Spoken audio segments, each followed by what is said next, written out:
Le score. Le score. Vous devez cru et comprendre que nous aurions un entretien tête-à-tête. 18h30, 20h sur Radio Nova. Bon, à mon tour maintenant. On a écouté vos classiques, on va écouter les miens.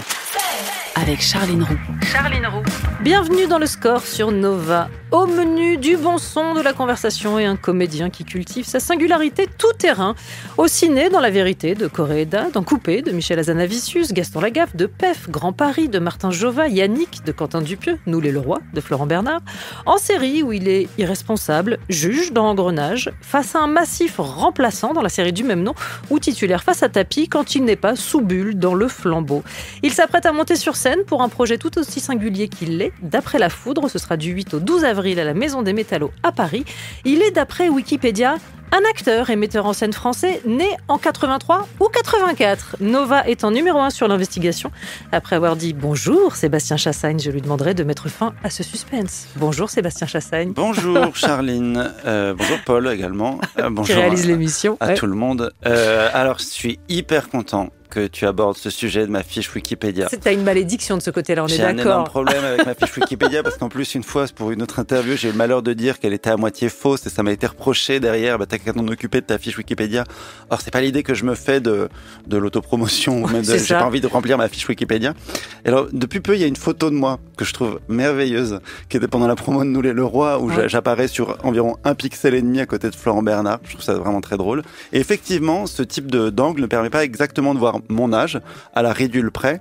Et il se trouve que là, quand on est face à face, on voit très bien que je suis né en 84 et non pas en 83. C'est vrai, j'allais dire, je pouvais rectifier vraiment très facilement. Surtout que Wikipédia me donne 42 ans du coup. C'est pas très grave, ça arrive à des gens très bien. Mais le fait est que j'en ai 40. C'est pas tout à fait la même chose, c'est pas le même cap.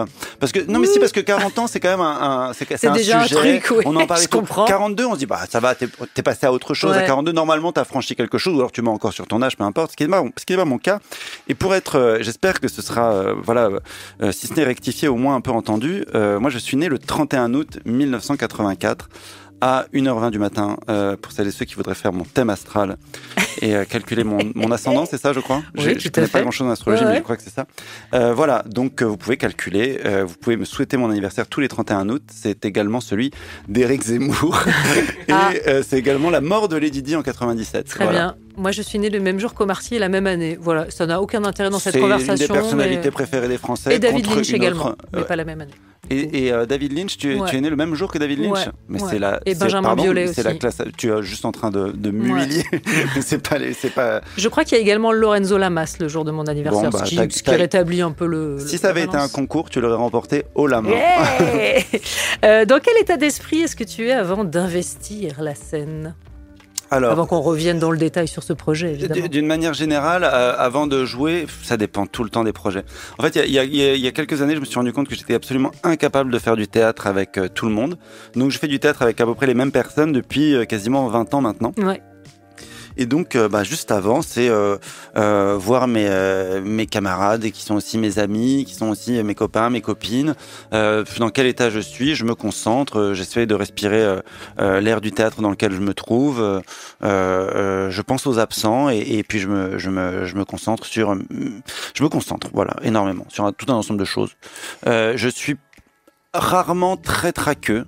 Et là, pour la première fois, je retrouve cette sensation que je n'avais pas eue depuis belle lurette. C'est un peu les pétoches. Ouais. Mais c'est bien. Parce que c'est la première fois que je me retrouve tout seul. Bien, comme si j'étais. Oui, parce que c'est la première fois que je me retrouve tout seul depuis très longtemps. On va parler dans le détail de ce projet. Avant, je te pose la question rituelle de cette émission. Quel est ton rapport à la musique dans la vie de tous les jours ? Alors, il n'y a pas très longtemps, je me suis souvenu de quelque chose de fondamental qui m'a beaucoup servi dans ma vie suite à la naissance de mon fils. C'est que les moments de débordement, et il y en a parfois avec les enfants, il faut faire à manger, plus tard il faut faire les devoirs, il faut faire tout un ensemble de choses, il faut le garder en vie. Ils sont pas autonomes ces gens aussi. Ils sont très peu autonomes avant un bout de temps. Et la musique m'a toujours été d'une énorme aide au moment où je sentais que j'allais un petit peu déborder, un peu faire n'importe quoi. Et donc la musique, ça a toujours été une aide, un accompagnement, même dans les moments, je dirais, Oui, les plus difficiles. Dans les étapes de naissance, dans les étapes de décès, dans les étapes comme je le disais, de surcharge. C'est ce qui me porte concrètement. Ce sont les épaules sur lesquelles je peux encore monter pour regarder au loin et espérer voir un horizon dégagé. Pour démarrer cette émission, après cette envolée, j'ai choisi David Bowie, on écoute Modern Love. Le score sur Radio Nova. Écoutez David Bowie, Modern Love, en compagnie de Sébastien Chassagne. C'est la vie que j'ai choisie. Et je vous demanderai de ne pas me juger. Ça te va? Ah non, David Bowie, ça te plaît? Personne ne peut. Mais bien sûr, j'adore David Bowie. Je l'ai vu en concert donc en 2003 à Bercy.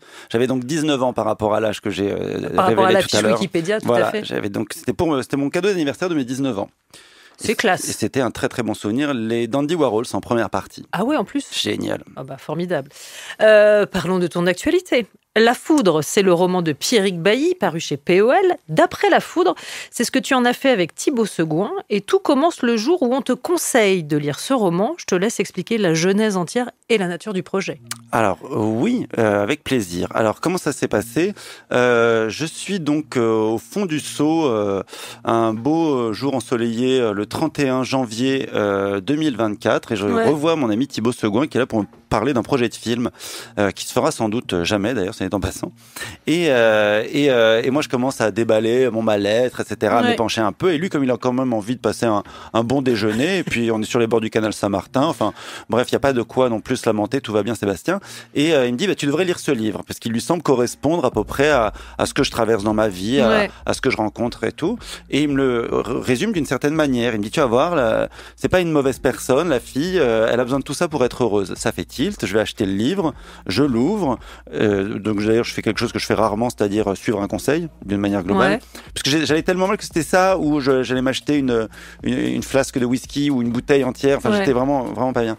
Et je lis le livre, je reconnais pas du tout le résumé qu'il m'en a fait, mais je me dis tiens, il y a quelque chose à en faire avec ça, et puis comme tout est un peu dans tout, et puis je cherche un peu de l'aide d'une manière, et trouver des réponses dans toutes les œuvres culturelles qui me tombent un peu sous la main, je me dis tiens, mais il y a quand même des choses à exploiter dedans, et moi je viens d'un théâtre qui à la base adapte énormément de textes non théâtraux. Je me dis tiens, le défi peut être intéressant à lancer et raconter l'histoire de ça tout en essayant d'adapter une partie du texte.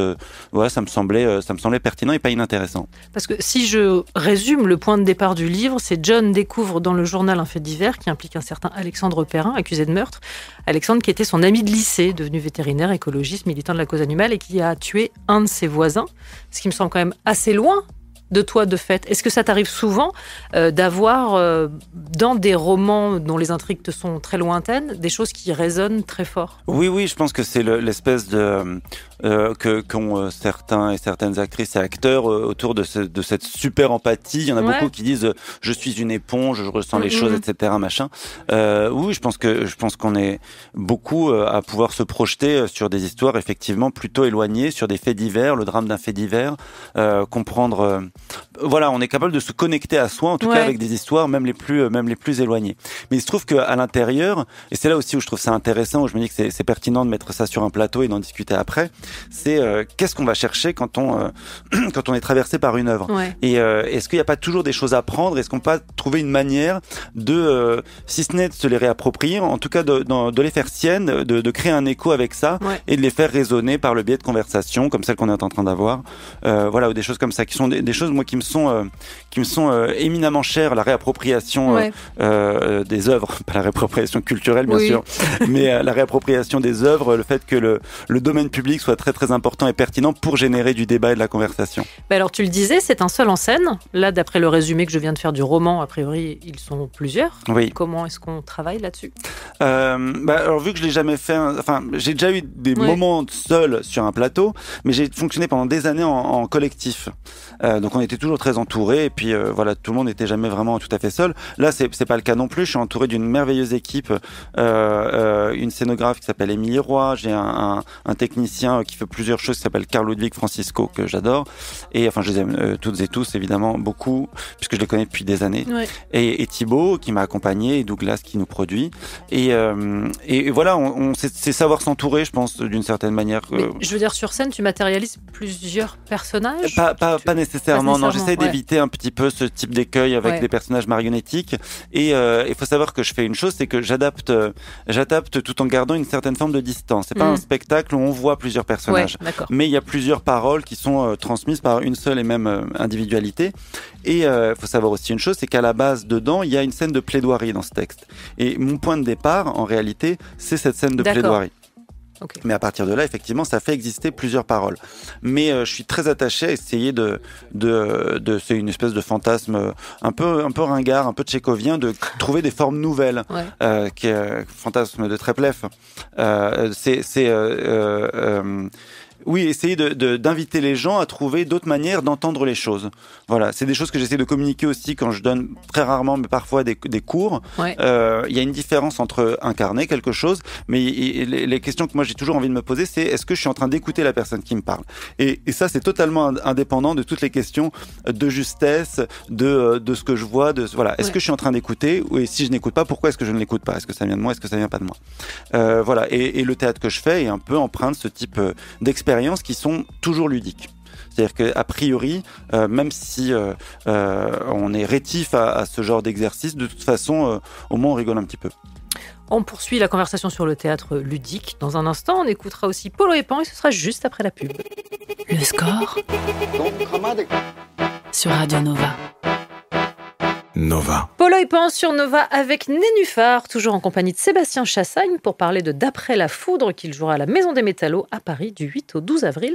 Et Sébastien, avant de poursuivre sur le thème de la scène, écoutons ceci. Non mais moi je joue pas ça, c'est trop de la merde. T'as vu les fautes de français, c'est illisible, on s'en fout, on le fait et puis basta, c'est pas grave. Mais si, c'est grave.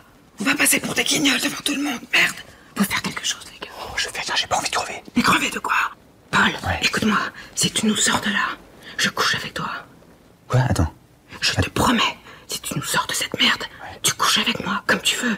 Pas devant, pas derrière, à l'envers. Comme tu veux, mais neutralise ce mec. Quoi ? Mais t'es pas bien, toi ? J'en ai plus rien à foutre.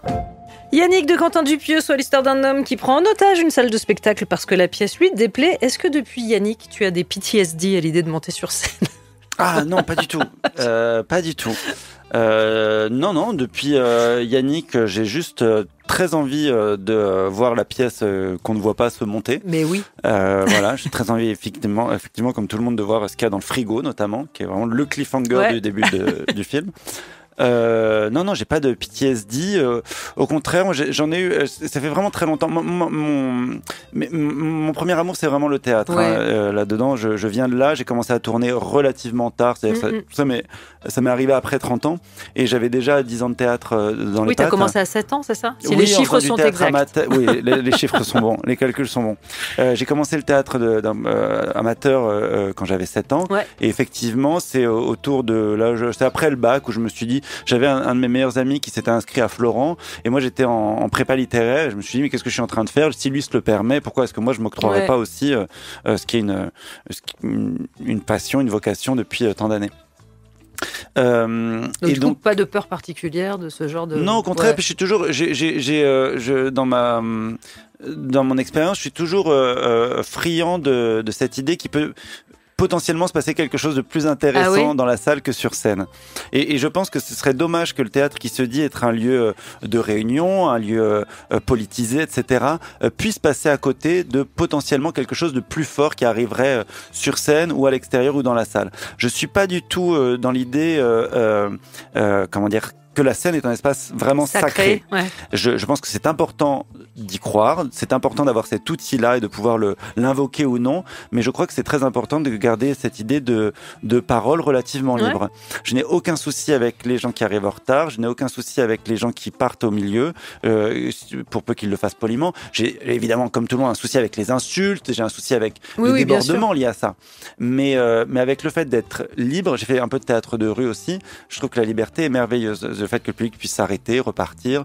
Moi, j'adore parler avec les gens après la pièce. L'un des trucs que je préfère au monde, c'est les tournées de théâtre et rencontrer les publics après, avant, pendant, parfois, s'il y a des espaces d'interaction.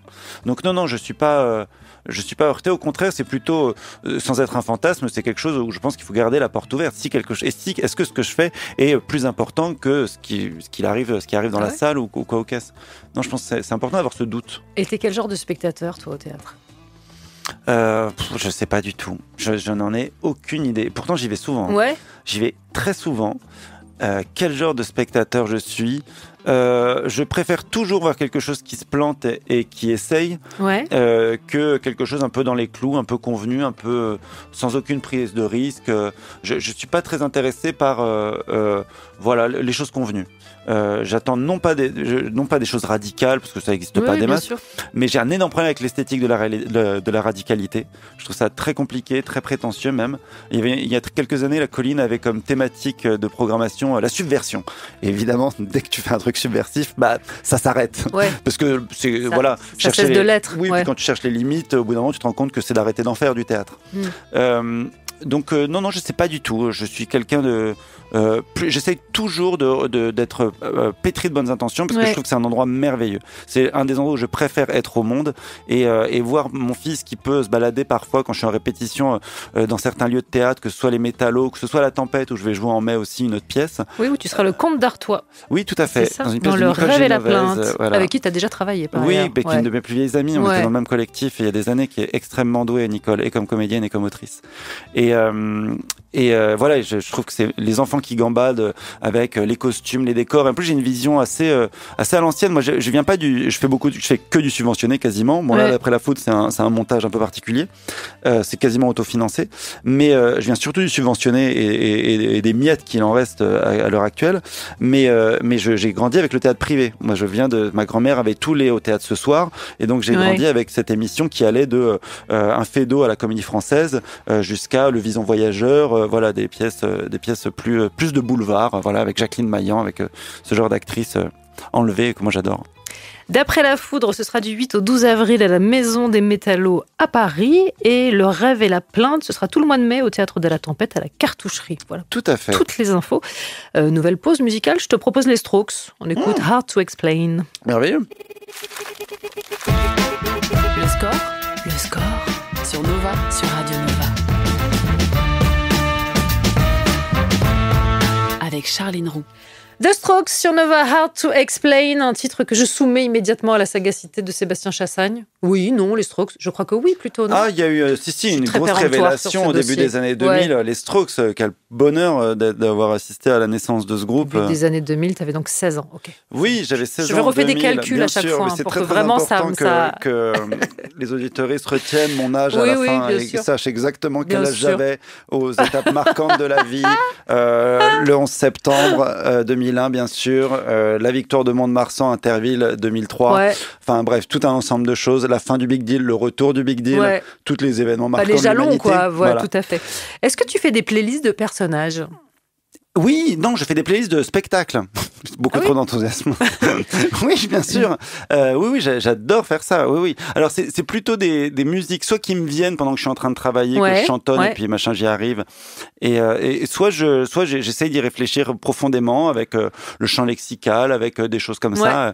Oui, j'adore faire des playlists de personnages, bien sûr. C'est super de faire ça. Et il y a beaucoup d'exercices théâtraux qu'on peut faire avec de la musique dans les oreilles, et puis plein d'expériences ludiques, encore une fois, voilà, qu'on peut faire comme ça. Parce que moi, je me suis demandé ce qu'il écoutait, lui. Moi, c'est Soso, je suis agent immobilier. Voilà votre nouvel idole. Je participe au flambeau pour prouver que c'est pas parce qu'on a un système immunitaire très faible qu'on peut pas vivre comme tout le monde. Je pense que sur cette épreuve, là, je peux faire un petit miracle. Absolument. Encore un jeu de mots avec Bulle et je vous jure, je vous l'éclate à la gueule, ok? D'accord. Soso, je vais dire l'enfant, mais plus tellement un enfant, Bulle, du flambeau. Bah déjà, en fait, est-ce que c'est aisé de jouer sous Bulle? Déjà. Ah non, partant de là. J'étais clairement, tu vois, je parlais d'empathie tout à l'heure. Là, j'avais l'empathie avec le saumon cuit vapeur, clairement, parce que c'était en Corse, il faisait... Je sais pas, en ressenti, il faisait dans les 400 degrés à peu près. Et surtout, la prise au vent du bousin était folle. Mais était folle. Et c'était lourd. Et c'était pas du tout, je veux dire, adapté à mes frêles épaules. C'était pas du tout... Enfin, non. Et puis, alors, l'autre cauchemar, c'est que je n'entendais rien de ce qu'on me disait. Ah bah oui. Donc, je balançais un peu mes répliques au hasard quand je voyais les bouches des autres qui bougeaient plus. C'était vraiment après, j'ai été hyper content parce que c'était assez long. Enfin, c'était assez long. Je suis dans 2 ou 3 épisodes. Le dernier, le premier, donc peut-être que 2. Mais le fait est que j'avais 6 jours de tournage et c'était quand même 6 jours merveilleux, quoi. J'ai quand même passé un super moment. L'endroit était idyllique. Les personnes avec qui j'étais étaient vraiment agréables. Il y a plein de gens que j'étais hyper content de retrouver. Et il y avait, enfin bref, Leila Bekti, c'est vraiment une personne que je trouve merveilleuse. Elle a eu mon bébé dans les bras il y a quelques années. C'est vraiment quelqu'un qui fait plaisir à voir. Jonathan, je l'aime énormément aussi. Je trouve que c'est des chouettes personnes, quoi. Donc j'étais vraiment content d'être avec eux. Et il écoute quoi, Soso, du coup, parce que c'était ça la question de. Qu'est-ce qu'il écoute, Qu'est-ce qu'il pourrait écouter? L'enfant bulle. Est-ce que tu t'es fait des playlists pour lui, par exemple? Pour lui, il n'entend pas grand-chose déjà, comme je viens de le dire. Je pense qu'il s'enjaille très facilement sur du William Scheller. Ouais. Je pense qu'il danse sur Les filles de l'aurore de William Scheller. Ouais, ok. Par quel nom de personnage est-ce qu'on te hèle volontiers dans la rue? Ou en tout cas le personnage dont on te parle le plus? Alors, je crois que c'est de moins en moins irresponsable parce que c'est plus disponible sur aucune plateforme. Géniale série Irresponsable de Frédéric Croisset, dans laquelle tu étais Julien. Téléchargez-la illégalement puisqu'elle est introuvable. Pour ceux qui ne l'ont pas vu, vraiment, ruez-vous dessus. Par contre, donc alors la vidéo avec Aurélien Prévost, le gauche droite. Ouais. Beaucoup. Soso l'enfant bulle aussi, énormément. Ouais. Mais tu sais, j'ai cette espèce de. Alors c'est bizarre parce que je change pas beaucoup. Je suis pas vraiment ce qu'on appellerait un acteur caméléon, mais on me remet pas facilement. Même dans les trucs où j'ai un rôle hyper important, même dans Irresponsable, parfois les gens me reconnaissent pas immédiatement. Ah bon? Ah oui. Oui, même Une belle histoire ou des choses comme ça. Ça dépend des régions de France aussi où je me trouve. Alors dans le Nord, beaucoup, et j'y vais souvent dans le Nord, beaucoup Une belle histoire. Ouais. Mais sinon, voilà. Parce que ça se passait Yannick, dans le Nord. on en a parlé en Bretagne énormément, alors je sais pas pourquoi. Ouais. Le prénom déjà est un indice, Yannick. Mais t'as tellement... Je suis... Pardon, je tente une piste. C'est brillant. Ce que tu viens de faire est brillant. Évidemment que c'est pour ça. Donc oui, parce qu'il y avait en plus Yannick était gratuit pour les gens qui s'appelaient Yannick, je crois. Mais il y a eu une OP comme ça au début, en août, quand il est sorti. Donc il y a dû avoir une ruée massive dans les salles bretonnes. Évidemment. Et en plus, c'était un mois incroyable pour les gens qui avaient certains prénoms plutôt genre et garçon, puisque les Romains aussi, je me souviens, le parc Astérix, c'était gratuit pour eux. Les Romains. Ouais. Donc si tu avais un Romain. T'imagines la détresse dans laquelle je suis, moi, quand il y a ce genre d'OP? Jamais. Nobody. Personne. Peut-être changer de prénom. Je sais pas si tu as déjà pensé pour en fonction des OP, je veux dire commercial. Tu sais que je suis née le jour de la Saint-Sébastien. Voilà, c'était une info vraiment triviale. T'es née le 20 janvier alors. Ouais, oui. Le même jour que David Lynch. Je sais. On revient toujours à la même chose. Et pas le même jour qu'Éric Zemmour. On n'est pas là pas pour. Le coiffeur. On n'est pas là pour. Non, oui, j'ai bien compris. Oui, tout à fait. Voilà. J'ai bien compris. Catégorie comédie, pardon. On t'a vu aussi face au Jaguar dans Le Remplaçant. Et je me suis demandé quel genre de timing de comédie ça impliquait quand on se trouve face à un tempo qui est si particulier. Le tempo. Didier. Oui, écoute, moi je m'entends très bien avec Monsieur Morville. Avec Monsieur Star. Avec Monsieur Star, ouais. Alors écoute, tu sais qu'il fait beaucoup de théâtre, il joue avec David Bobet. On l'a reçu pour Black Label. Et il en a fait avant, et c'est quelque chose qui l'intéresse. Et en fait, très vite, sur la première saison, on a connecté là-dessus.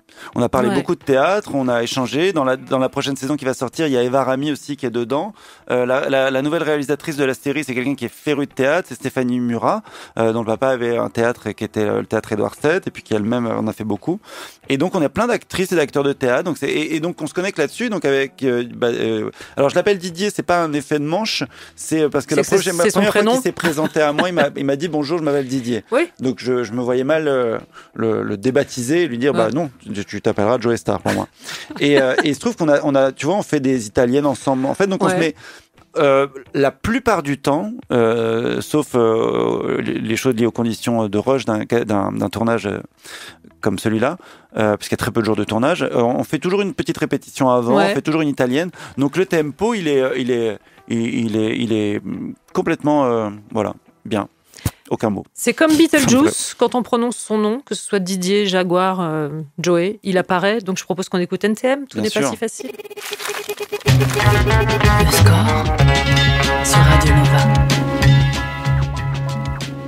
NTM sur Nova, tout n'est pas si facile car Sébastien Chassagne, ici présent, a incarné l'adjoint au maire de Mantes-la-Jolie dans Suprême d'Audrey Estrugot. Ah oui, même moi je m'en souviens plus. Dis donc, fallait pas cligner des yeux. Et puis on vient de parler de Joe Star en fait, bien sûr. Camarade de jeu, ce qui me permet donc d'ouvrir un chapitre cinéma. J'ai mentionné Yannick de Quentin Dupieux, dans lequel tu te faisais malmener par Raphaël Quenard, tout comme Blanche Gardin et Pio Marmaille. Je crois que c'est un tournage que l'on peut qualifier de tournage en mode commando. Et je me suis demandé si le théâtre aidait à ce genre de commando, dans le sens où je crois que c'était tournage très court, un peu. Est-ce que le théâtre aide dans ce genre de situation ? Alors, est-ce que le fait de faire du théâtre, ouais, ça aide oui. Ou alors moi, ça m'aide. À s'adapter de manière immédiate. Alors, je dirais pas que Yannick, c'était un tournage en mode commando. Je vois très bien pourquoi on pense ça. Le fait est que c'était relativement, en vrai, assez confortable par rapport à d'autres types de tournages comme Grand Paris de Martin Jova. Oui. Qui, pour le coup, là, c'était clairement une expédition punitive, mais un film que j'aime énormément, Grand Paris, pour le coup. Et son deuxième qui arrive bientôt, et ça va être très, très, très, très bien aussi. Le théâtre, moi, ça m'aide énormément pour beaucoup, beaucoup de choses. En fait, le théâtre, c'est comme, je sais pas comment dire, mais je sais que j'ai toujours ça. Donc, peu importe ce qui se passe, c'est pas très grave si les tournages s'arrêtent. J'ai toujours le théâtre, j'ai toujours un moyen d'expérimenter, rencontrer les gens et de m'amuser. Je pense que le théâtre, ça fait qu'on a un petit peu moins peur de refuser des rôles, de pas faire certaines choses, de faire certains choix, etc. Et d'un point de vue strictement technique, je peux pas en parler parce que j'ai jamais très bien compris comment ça marchait. Je sais qu'il y a des méthodes. Non, mais il y a tout un ensemble de méthodes que je connais, mais tu sais, c'est plus tu connais un domaine, plus tu te rends compte que t'en sais pas grand-chose. Et je pense que ça force à l'humilité liée à ça, c'est que le vécu est pas transmissible et très honnêtement, je peux pas dire que il faut faire du théâtre pour faire du cinéma ou que ça aide pas tout le monde en fait. Ça dépend de tout un ensemble de facteurs tellement difficiles à paramétrer ou à mesurer. Dans ta filmo, je note aussi pas mal de rôles que je qualifierais de méta, même si le mot m'agace aussi et que j'ai envie de me mettre des coups de poing. Tu as été un réalisateur dans La vérité de Coréda. Bien sûr. Tu as été un comédien dans Coupé de Michel Hazanavicius. J'ai les initiales de Coréda dans ce film. Parce que c'est... comment s'appelait mon personnage, punaise? Alors, moi, il est crédité comme le réalisateur. Oui, mais en fait, il a un nom, Adriel quelque chose, et c'était Hirokatsu Koreeda. Adriel K quelque chose. Voilà, Adriel. Donc, un réal et un comédien dans Coupé. Oui. C'est quel genre de plaisir? De faire du méta? Ouais. Bon, c'est un rôle comme un autre, honnêtement. C'est rigolo, mais le cinéma est toujours un peu méta. Enfin, moi, j'ai toujours cette... le théâtre je pense tu l'envisages comme ça? Le cinéma, dans la mesure où il s'inscrit toujours dans une histoire du cinéma... oui, il doit l'être. En tout cas, il doit avoir conscience qu'il est du cinéma à un endroit. Sinon, il franchit une barrière qui part sur autre chose. Mais je pense que le cinéma est toujours méta, quoi qu'il arrive. Après, il y a des manières de le dénoncer ou d'être plus ou moins potache liées à ça. Ouais. Mais oui. Ce qui ne veut pas dire que créer de la distance, ce qui ne veut pas dire dénoncer les choses, ce qui ne veut pas dire regarder, je dis un texte. C'est pas ça du tout que je dis. Je pense qu'il faut être capable de représenter les choses en tentant l'expérience du premier degré. Mais oui. Je comprends que ce soit agaçant le méta.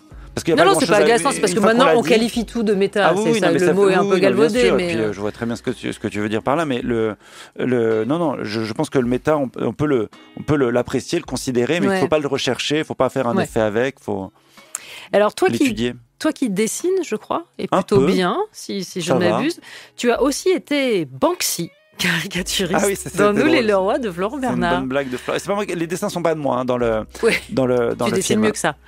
Je dirais pas ça parce que c'est une vraie personne qui était là physiquement à côté de moi qui a fait les dessins pendant le tournage. Je dessine mieux que ça, je dessine différemment. Oui. Je n'ai pas la technique, je n'ai jamais travaillé non plus de la caricature, non. Mais Banksy, donc en toute simplicité. Banksy, mais c'est très drôle, Banksy en même temps.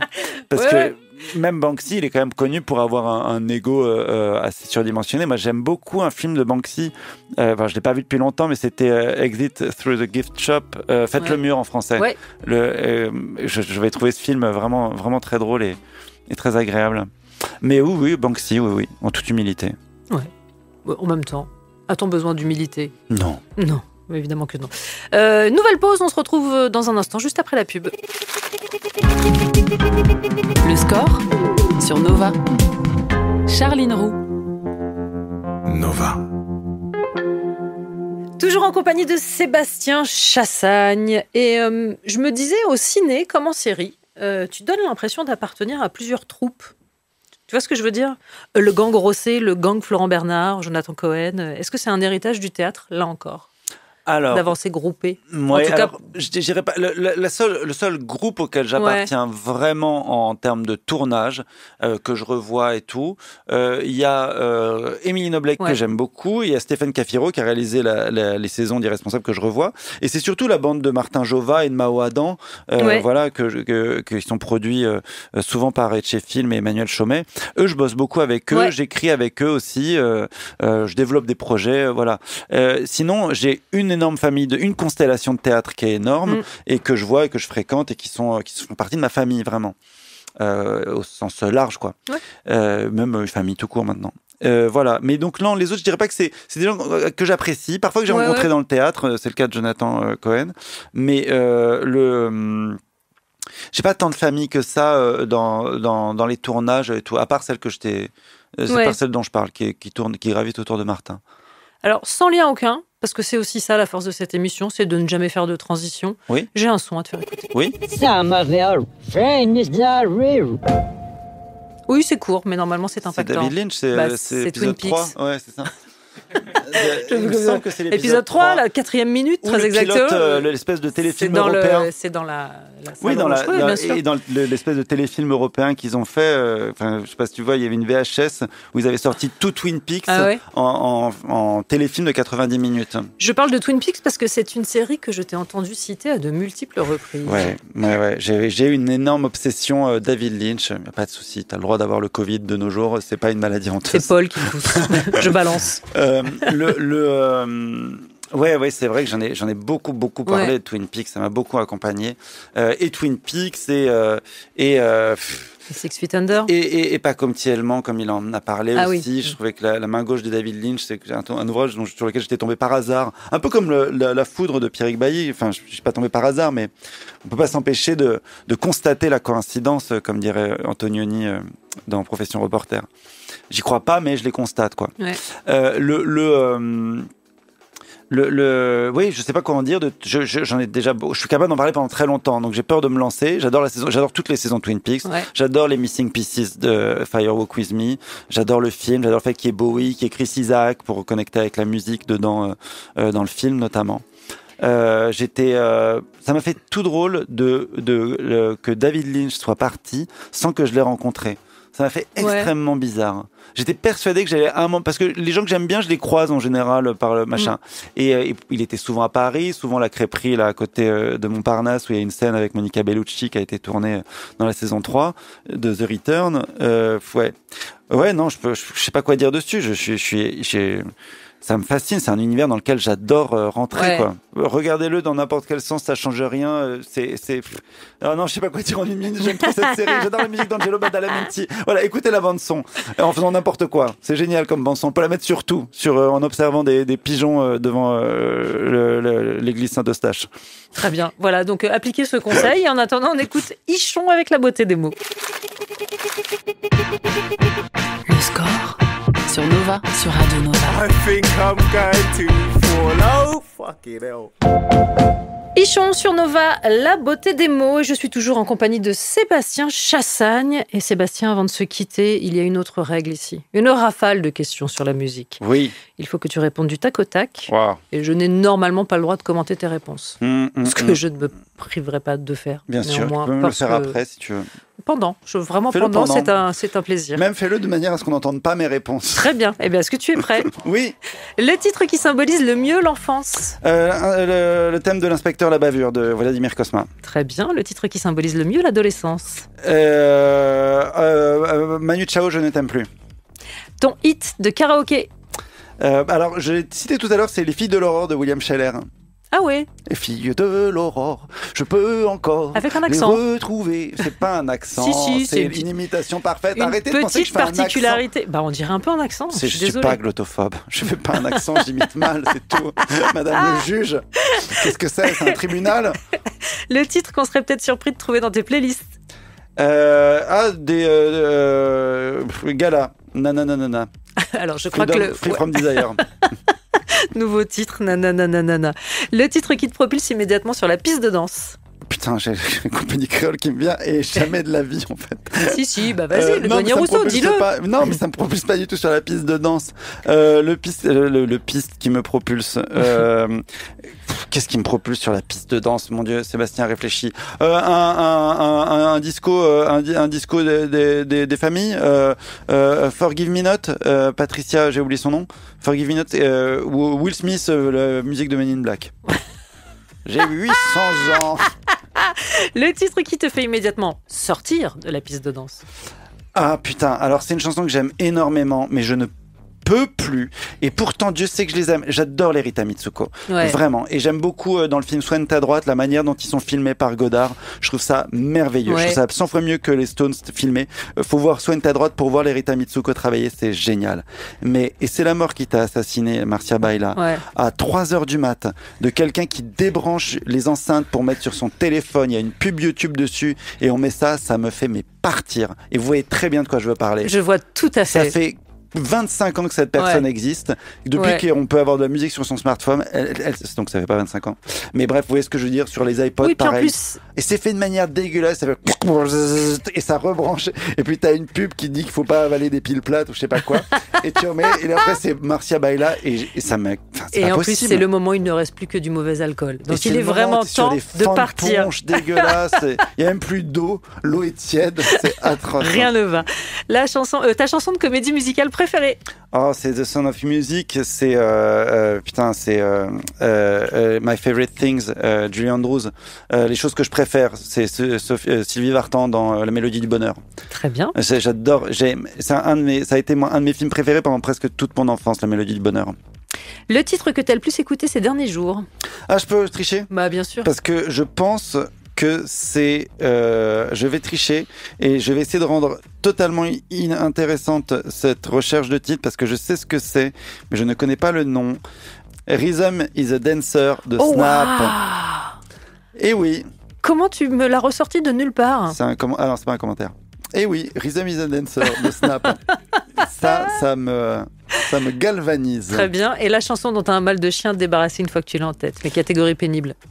J'en ai pas tant que ça. Je crois que j'arrive à peu près à me débarrasser de tout. Tu ne fais pas de playlist commune avec l'enfant, de fait. Si, mais j'impose un peu mes choix musicaux. Okay. Non, mais c'est pas vrai. Il adore les musiques de méchants, les musiques de trucs. J'ai beaucoup de chance, hein, parce que j'ai vu que sur des précédentes émissions, moi, mon fils, il a pas regardé trop. C'était pas trop rigolo. Il a pas regardé Peppa Pig. Il a pas regardé. Alors que c'est des trucs pas mal dans Peppa Pig. Il a jamais aimé La Patte Patrouille, des trucs comme ça. Donc j'ai été épargné par ce genre de ritournelle. Mais t'étais parti sur Lilycube, là. Hein. Je t'ai coupé en plein Lilycube. Faire une virée à deux. Ouais, ça peut me rendre fou. De rage. Je vois que tu écumes. Haine. Je vois que tu écumes.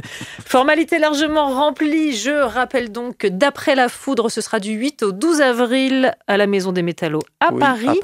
Que le rêve et la plainte, ce sera tout le mois de mai au Théâtre de la Tempête. Quasiment tout le mois de mai, à quelques exceptions près. Du 2 au 25 mai. Oui. Pour être tout à fait précis. Venez à la cartoucherie en mai, c'est merveilleux.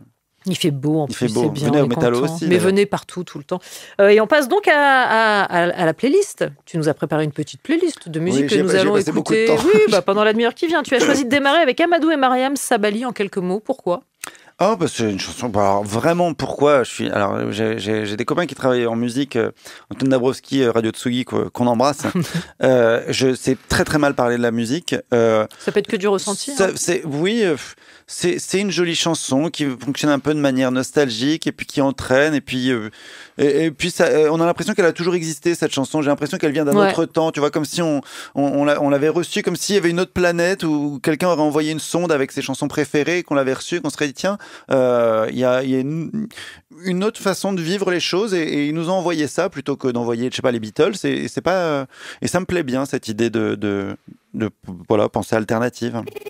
Le score sur Radio Nova.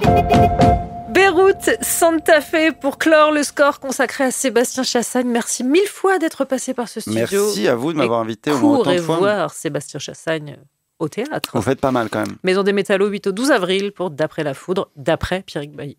Exactement. Ça, d'après la foudre de Pierrick Bailly. Voilà, tout à fait. Très bon titre. Merci beaucoup. Et il est 20h, il est grand temps de retrouver David Blo et le Nova Club.